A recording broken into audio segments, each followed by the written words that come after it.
हरिओम. योगदास श्री जय गणेश जोशी लिखित भक्ती बोधामृत भाग 1 लघुलेख क्रमांक 17. स्वीकार. खोलीच्या खिडक्या बंद आहेत, मात्र दरवाजा उघडा आहे.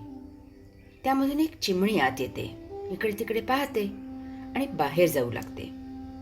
त्यावेळी ती बंद खिडकीवर चोच आपटते, भिंतीवर आपटते, छताशी पंख फडफडविते. परंतु ज्या दरवाजाने ती आत आली होती त्याच दरवाजाने ती बाहेर जात नाही.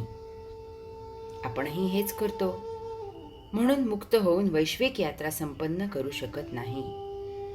आपण परमात्म्याचा हात धरून या विश्वात जन्म घेतला.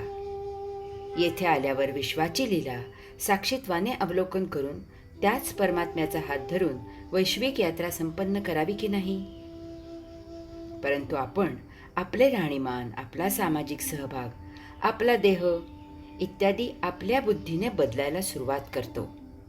आपला चेहरा आपल्याला नको होतो, काय काय नटवतो, सजवतो आणि मिरवतो.